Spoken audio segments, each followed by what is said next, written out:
বিধানের চিকিৎসার তুলনা ছিল না, রাজনীতিরও তুলনা ছিল না। কি করে ভোটে জিতে আসতে হয়, কিভাবে মোহাম্মদ ইলিয়াসকে হারাতে হয়, ইসমাইলকে হারাতে হয়, সেটা তিনি দেখিয়ে দিয়েছিলেন একেবারে তার ভোটযুদ্ধে।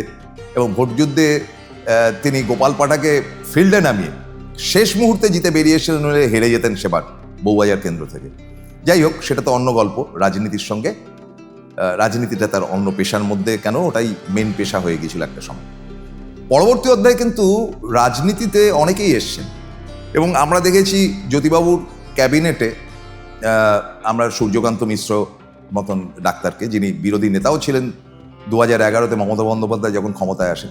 ডক্টর মিশ্রর সঙ্গে আমার আলাপ হয়েছিল এই চিকিৎসা জগতের ব্যাপারেই। কয়েকটা প্রশ্ন করেছিলেন, দেখলাম যে তিনি চিকিৎসাটা করছেন তার গ্রামে গঞ্জে, কিন্তু ফ্রি অফ কস্ট, পয়সা নিতেন না। কিন্তু তিনি হোল টাইমার ছিলেন সিপিএমের, এবং তিনি সর্বক্ষণই তার পার্টি নিয়েই ব্যস্ত ছিলেন। তিনি যে মন্ত্রী হয়েছিলেন সেটাও কিন্তু স্বাস্থ্য দপ্তরের পরে হয়েছিলেন, প্রাথমিকভাবে পঞ্চায়েত দপ্তরের ছিলেন।